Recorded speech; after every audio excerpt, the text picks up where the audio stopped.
อยพ่ออาจารย์เราเป็นคนใจ นี่ก็มาเฮ็ดบุญให้พญาหมูเนาะกับเฮ็ดผักข้าวทิพย์แล้วก็เฮ็ดอาหารมาให้อาจารย์มีหลายคนอยู่บริเวณมามื้อนี้เพิ่นก็มามีอาจารย์จอยนะ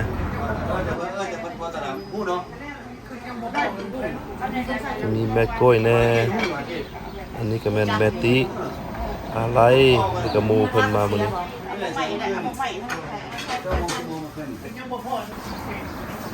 อันนี้ก็เป็นเฮ็ดต้นให้พญาหมูเนาะอันนี้มีต้นหนึ่ง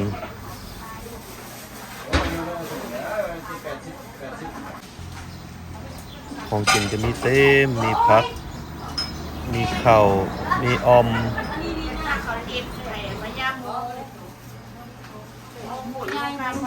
ใหญ่แม่หมูอันนี้ก็แม่หมูคือกันเกิดคุณไอ้ผู้ขาที่โชคที่หลักเด้อ เอาให้ได้โชคได้ลาบเด้อมื้อนี้ ลาบเบิ้ลโชคให้ลาบเด้อทุกคนเด้อ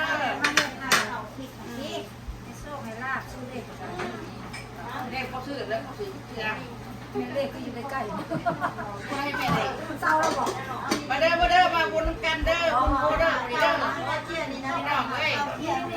ก็เอาดอกไม้ถูกเทียน ข้าวทิพย์ข้าวทิพย์นี่นะมีหลายอย่างได้มื้อนี้ เทียนคนนึงดอกไม้เจ้าอ้วนดอกไม้เขาแก้มหมายหรอกเส้นดอกไม้ลำสวยซุปเปอร์บอลนึงดอกไม้ใช้ดอกไม้จะเปล่าค่ะฮะได้ดอกไม้วันนึงเงินดอกไม้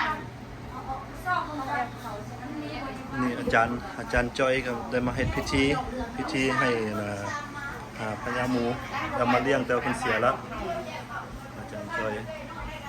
เรื่องเขาหาดอกไม้หน้าบ้านก่อนไปรับดอกไม้ก็ได้ดอกไม้เพื่อนมาเงินนี่อ่ะ ท่านผู้ใดสนใจมาได้เด้อผู้นี้เด้อ อาจารย์ขับมาเลยเอามาชิมนะครับผมไม่ใช่ไปเอาเองอยู่หนึ่งปกติเป็นแม่คุณหมูซ่า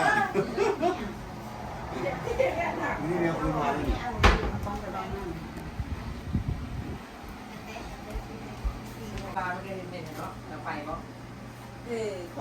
ต้องไอ้น้อยเต็มค่ายได้เนี่ย ก็เพิ่นได้อยู่ได้อยู่ไหน จะใช้พูดเหรอเขาเห็นที่นั่นเห็นเม็ด โดยโดยแม่ก็ได้ขึ้นได้ เพราะมันลายผู้ผิดเนาะ แล้วของนั้นของไอ้น้อย มันมีพระกับนี้มีพระใช่ไหมไป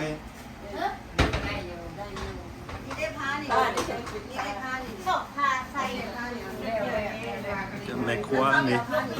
เตรียมผ้าขาว เธอหนาแล้วพอเป็นแต่มันงามเอาไปแบบเป็นแบบนี่พอโตกูเลยสิยาเหรอเมื่อจะพอโตวันว่าเพื่อนเขาที่สั่งเอามาดูนะพอด่างแม่ไม่ออกไม่ด่างบ่ อันนี้ก็แม่คุณค้ำขายสุริวงศ์เนาะเพิ่นก็เป็นเจ้าของตลาดลาวแต่ว่าเดี๋ยวนี้เพิ่นขายห้านเพิ่นแล้วเพิ่นรีไทร์แล้วเดี๋ยวนี้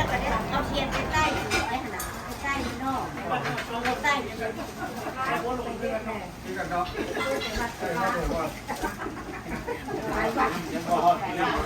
ไปปลาร้านนั่นไปปลา ถามได้เหรอร้านเนี่ย เขา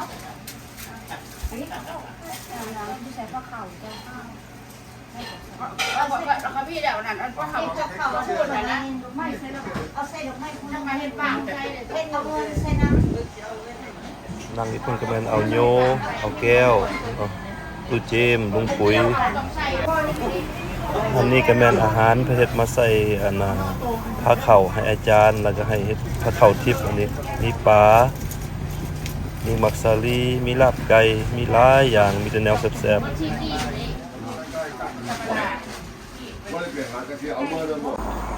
นี่ก็แม่ด้วงเนาะนี่เนาะสบายดี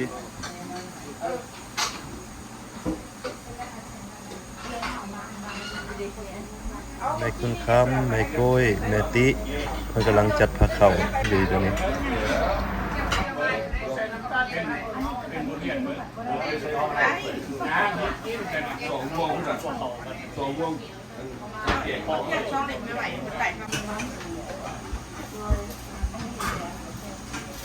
ผู้เสื้อลายของแกแมนเอาดมเนาะเจ้าของห้านพิซซ่าไก่อยู่โพโดเวียล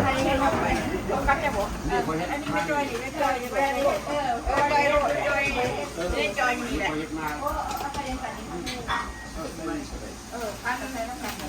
ีกความมือนี่ก็แม่นแม่ค้ำแม่ป๋อง ลงมาบ่อนไว้ เ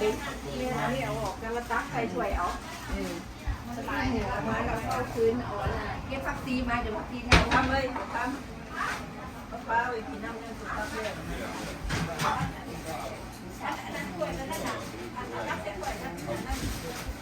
ไม่เอาเชือกไปเลยแหละ เออ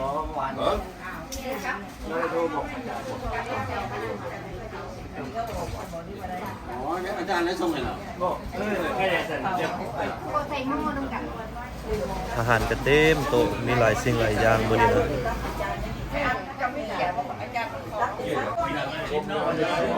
นี่มันอาหารมื้อนี้อาหารมาเฮ็ดบุญให้หมูแน่ให้หน่อยแน่เฮ็ดผ้าเข่าเนี่ย มันอ้วน เองก็ให้อาจารย์เขาคนถึงเนี่ย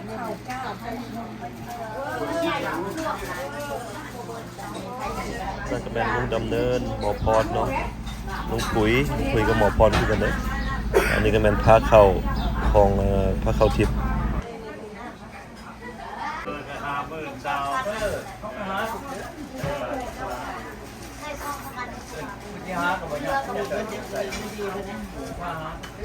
Happy birthday Kathy ไม่ตีหยวดด้วยก็คือมีหวดเข้าหวดหวดแล้วมีหวดมีหวดไหมมีหวดหวดน้องไปพ่วงงานอีกนั่งผมบอกว่าได้ว่าเพื่อนเราไว้อาจารย์ก็เดินเป็นบวชอะไรมันแม่นว่าบวชแล้วโอ้ลุงกันเลยอันนี้ยังคงไม่อยู่ดีพวกน้องกระสอบไอ้ที่เรา ก็วันนี้เนาะเสือเขียวนี่ก็แม่นเอาลังเนาะเคยไหมโพดเวียลอันนี้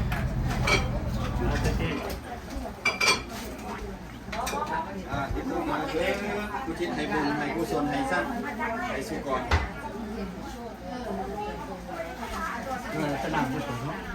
ลุงคนจับจะมาดีนั่งดีรถมันตาคนจะจะมาดีเลยคนยิงนั่งเท่านั้น อันทายรูปนั่นเองเนาะจังเลยนะเดี๋ยวไปส่งไปให้เจ้าภาพ มาจานดี โทรไปเจ้าของรวมเดี๋ยวบอกเพื่อนหน่อย พวกนี้ยังเสียบกับที่แม่นหมากนี่แหละ เอากระบังม่วงเห็นดินี่อาจารย์เดี๋ยวเห็นอยู่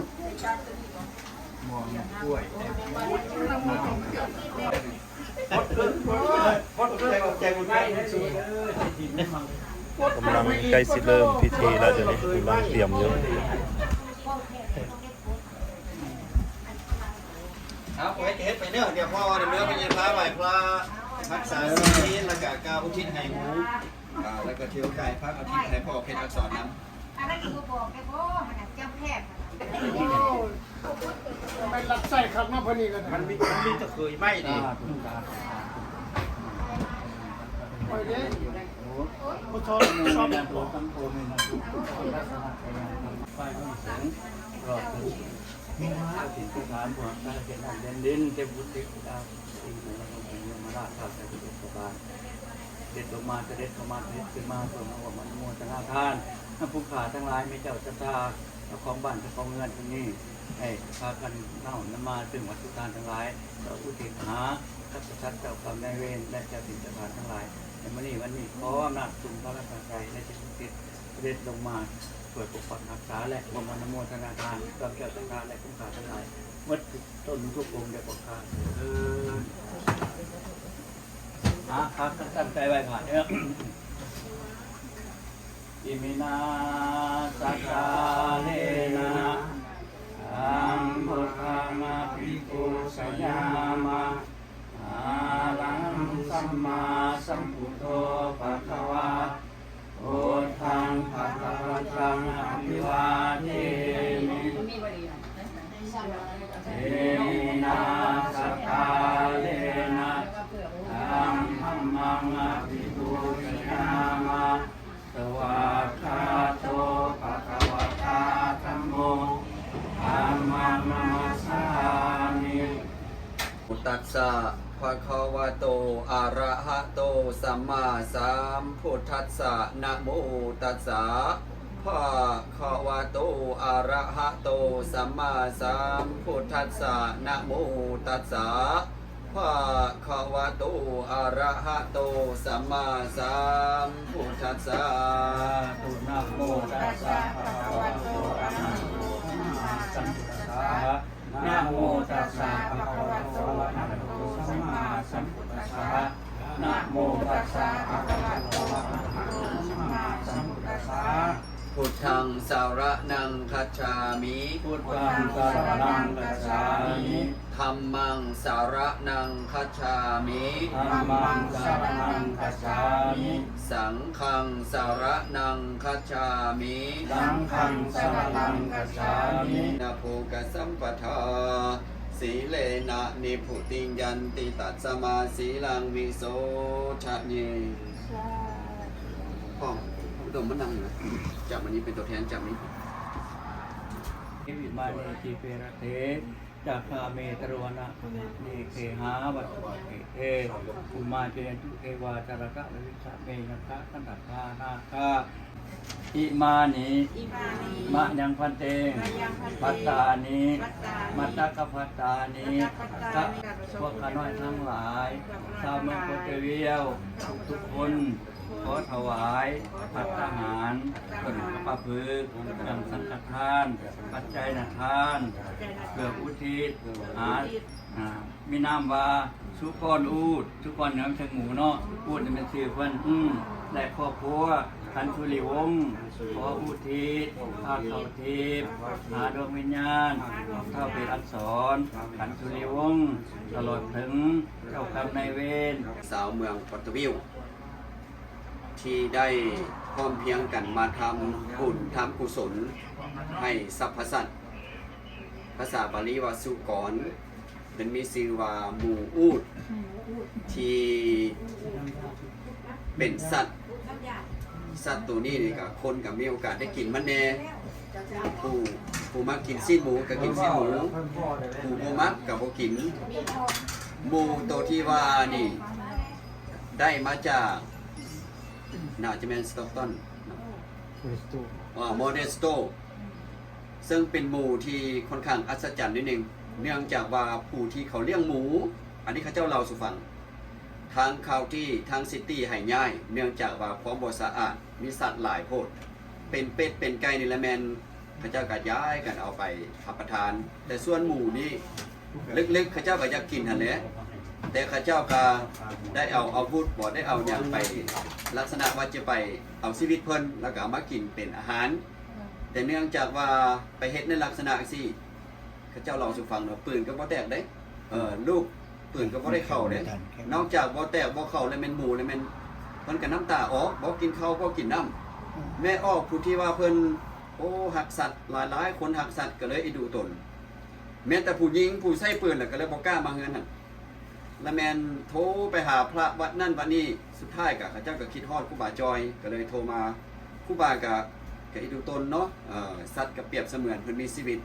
ก็เลยโทรหาพ่อดมปรึกษาน้ำพ่อดมกับพ่อปอกป้องก็เลยโอ้ไปเอามาก็เลยพากันเอาหมูมาคล้ายๆกับว่าเขาไปไทยเอาชีวิตของชีวิตหนึ่งที่เพิ่นเป็นสัตว์แล้วก็เอามาอยู่บ้านเฮาก็เลี้ยงเพิ่นเนาะตามที่เฮาได้เลี้ยงคือคนนั่นแหละคือลูกกันแหละเนาะแล้วเบิ่งไปเบิ่งมาเพิ่นก็กินข้าวกินน้ำกินฮอตเบียร์ว่าซั่นซะเนาะก็คือคนแล้วทีนี้พอหมดอายุเพิ่นก็ตายไปตามสังขารผู้ว่าตั้งใจอยากเฮ็ดบุญอุทิศให้เพิ่นจริงๆแม่คุณเขาเจ้าก็เฮ็ดพาเข้าไปวัดตลอดเฮ็ดอุทิศให้เพิ่นเนาะมื้อนี้การสมมุติที่ว่าเฮาได้มาทรงสการชีวิตเอิ้นว่าสัตว์เฮาเคยเฮ็ดบุญให้แต่คนมื้อนี้เฮามาเฮ็ดบุญให้สัตว์ก็คงจะเป็นบุญเป็นกุศลให้อุทิศหาเพิ่นที่พอดำเนินเพิ่นได้กล่าวมาแล้วในส่วนของพระก็ขออนุโมทนาสาธุบุญกุศลนี้ที่เฮาได้พากันตั้งจิตตั้งใจเฮ็ดให้เพิ่นเนาะ ฉะนั้นก็ขอโมทนานำผู้ที่มีจิตศรัทธาโดยเฉพาะเจ้าของบ้านเจ้าของดินและก็ผู้ที่ปกปักรักษาดินแห่งนี้ก็คงจะได้โมทนาบุญไปน้ำกันได้บุญไปในโตก็ขอโมทนาบุญกุศลนี้เนาะต่อไปเขาลองพากันอธิษฐานจิตเนาะเอาดลบันดาลแห่งอธิษฐานจิตกุศลนี้ระลึกนึกถึงหาหมูสุกรที่ชื่อว่าอูดนี่เนาะให้เพิ่นได้หับโมทนาบุญนี้แล้วให้เจ้าได้ไปเกิดที่ดีถึงสุขเกิดสั้นหนาสั้นใดให้เจ้านี้ได้เกิดเป็นคนได้มาทำบุญทำทานขึ้นสู่สวงสวรรค์ลองพักอธิษฐานจิตประมาณจาก10 วินาทีฉะนั้นต่อไปนี้เขาจึงเงียบใส่เสียงและอธิษฐานจิตมอบบุญทั้งหมดที่เขาเฮ็ดอดีตและเหตุมือนี้ทรงบุญทรงกุศลด้วยการที่เขาได้ถวายพระทานเพลถวายต้นกระปาพฤกษ์เครื่องกินเครื่องทานเครื่องไส้อย่างทั้งหมดคล้ายๆกับเขาเฮ็ดให้คนแต่เขาเฮ็ดให้สัตว์ให้เพิ่นได้หัวโมทนาบุญคือกันกับเขาเฮ็ดให้คนเนาะและให้ได้เพิ่นไปเกิดที่ดีถึงสุขฉะนั้นอันดับต่อไปนี้พากันตั้งจิตตั้งใจรวมพลังกายพลังใจอธิษฐานจิตได้นาบัดนี้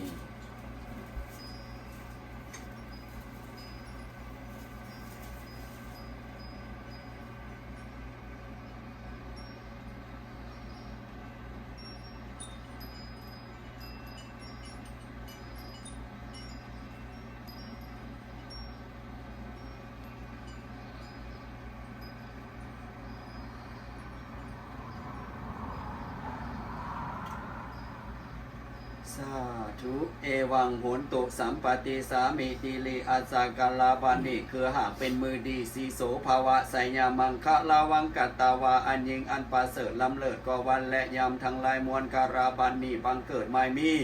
เจ้ามูลศรัทธาที่มีนามยติวาสาวเมืองปอเตอร์วิลทุกคนได้ผอมเพียงกันถวายภัตตาหารเพลถวายตนการาปาพึกเงินถวายเครื่องกินเครื่องทานของขาวของหวานเครื่องปัจจัยเครื่องใส่นุ่งห่มทั้งหลายทั้งมวลนี่มาถวายเป็นทานแก่พระเตียวรัตนาไตแก้วเจ้าสามปางการอันมีพระภิกขุสงฆ์ได้รับอุปโมทนาสาธุบุญกุศลอันเจ้ามูลศรัทธาทั้งหลายทั้งมวลคนได้ผอมเพียงกันจะขออุทิศสโกฐานาบุญนี้ไปหาสุกรที่มีศิวะอุทิศเพิ่นได้จุติตายไปสู่ปาลาโลกภายพังหนาลักนอนว่าตัวตนพวกเพื่อนได้วางอารัมพนาจิตใจไปบ่อสร้างได้ไปตกต่องฝั่งจากตัวอาบายก็ดีหรือได้ไปเกิดอยู่ในแดนสวรรค์แล้วก็ดีก็ขอให้ดวงวิญญาณของสุกรที่มีนามมญาติวะอุทิศเพิ่นได้จุติตายไปสู่ปาลาโลกภายพังนานั้นแล้วก็ขอให้เพิ่นได้ลงมารับอุปโมทนาสาธุบุญกุศลอันจะมูลศาสตร์ได้ถวายภัตตาหารเพลได้ถวายต้นกราปาพึกได้ถวายเครื่องกินของทานเครื่องปัจจัยทายาทานทั้งหลายทั้งมวลให้เป็นบุญเป็นกุศลให้ดวงวิญญาณของสุกรอุนีแล้วให้เจ้าได้ไปเกิดที่ดีถึงสุขนั้นโดยเถิดและในขณะเดียวกันได้มีศรัทธาเจ้ามูลศรัทธาครอบครัว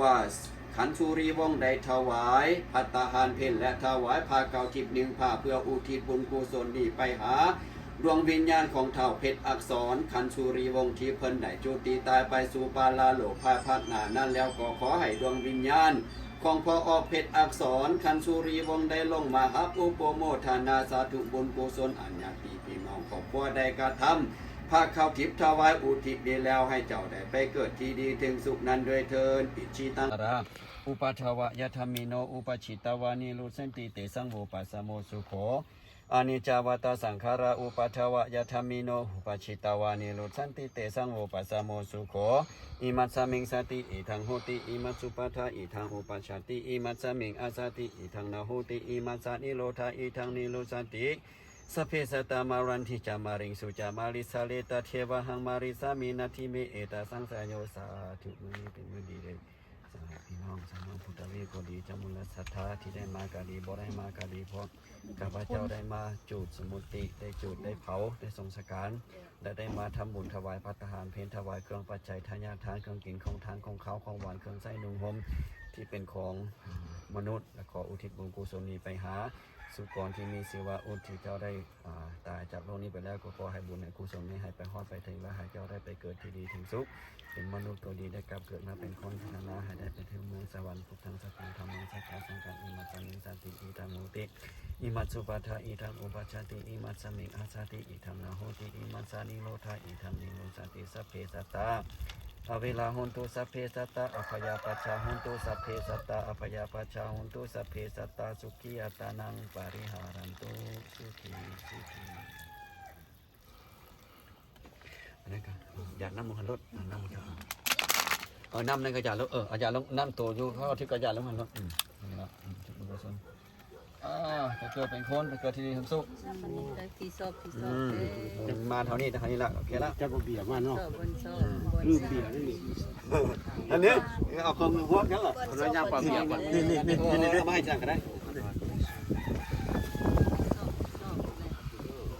ของหมักเพิ่นได้ขนาดนี้โอ้ของหมักเพิ่นได้ขนาดโคสไลท์ของหมักเพิ่นอันนี้ เบียร์ลงทางไป โอ้กินคักเลย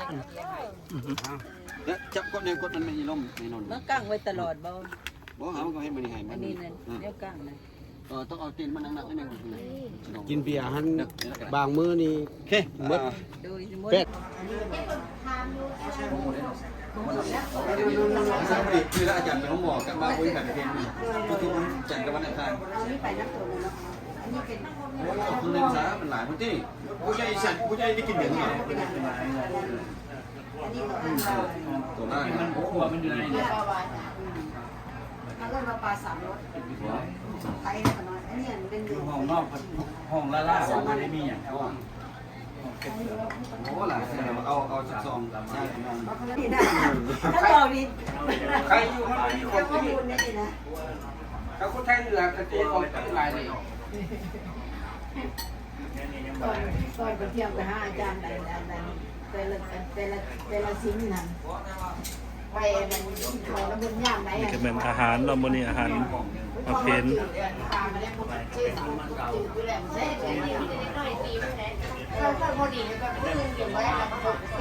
อาจารย์ก็กำลังสั่นเข่าเลยนี่มาเฮ็ดบุญให้ให้พระอุดนั่นนะ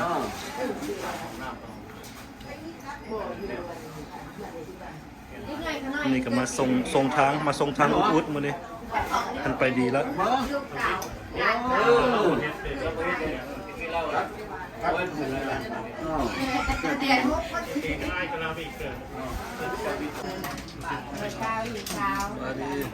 มาเฮ็ดบุญเนาะมื้อนี้เนาะมาเฮ็ดบุญเฮ็ดบุญให้อุดๆเด้อ เฮ็ดบุญให้อุดมื้อนี้ส่งทางเพิ่นได้มาอยู่น้ำหน่อยนึงส่งทางเพิ่นละนั่นน่ะ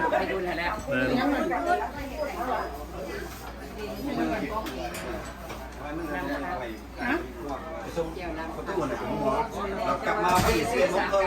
แล้วก็อยากให้ไปประเทศ เสร็จบ่มีเงินบ่มีบ่ได้กินกระตั้งตัวนี้หน้าบ่ว่า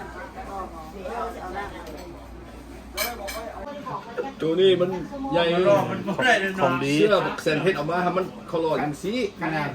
ในของดีเด้อนอนสวรรค์นี่ ยาวพี่ได้ตัวเนี้ยพี่ได้เพื่อสามารถ มีแต่โพธิเวียลเลยนอนสวรรค์นี่นะหมองอื่นบ่มีหรอกหมองอื่น มาตลาดตัวไม้มาหานี่บอกมันเลยตลาดนี้นะ มีขวดหนึงโซดอนไปกินนี่แฮง นี่ก็แม่นหลังบ้านเพิ่นน่ะนี่ต้นไผ่เต็มเพิ่นยังสิใส่เติมฮอด50ต้นเพิ่นได้นี่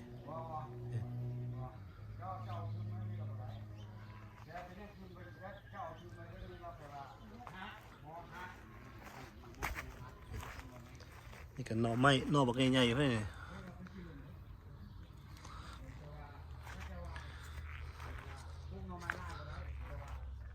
นี่พี่ก็ลายอยู่พี่กำลังขึ้นเป็นนอพุ่น แต่ว่าเขายังบ่มีไฟไม่เข้าไป นี่ตัวนี้ก็ลายตัวนี้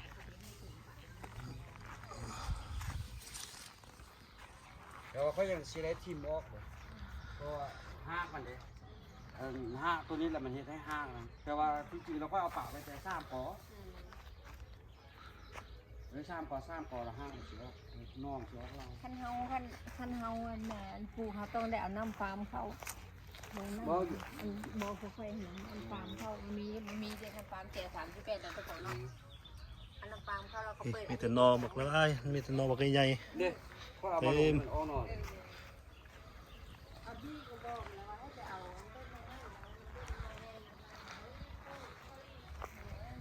แต่ฮักสลายเนี่ยบ้าดมมาไม้ค่อยโดนมันพาแล้วมันบกคุ้งข้างใน นี่สวนเพิ่นนี่เลยนี่นะเพิ่นปลูกกอไผ่นี่โอ้งามมีแต่ต้นบักงามหนอบักใหญ่ๆบ่แม่นธรรมดาแล้วนี่ต้นบักมังกรก็มีเนาะปลูกมังกรปลูกกอไผ่หลายอย่างอีกเพิ่นปลูกนี่ สิลงอ้อยอีกเด้อ โอ้ เกี่ยอ้อยให้ลงมาลง อ้อมข้างเลยเนาะอ้อย เฮ็ดไปซะแล้วแม่ปองเอ้ยเฮาอยู่ลา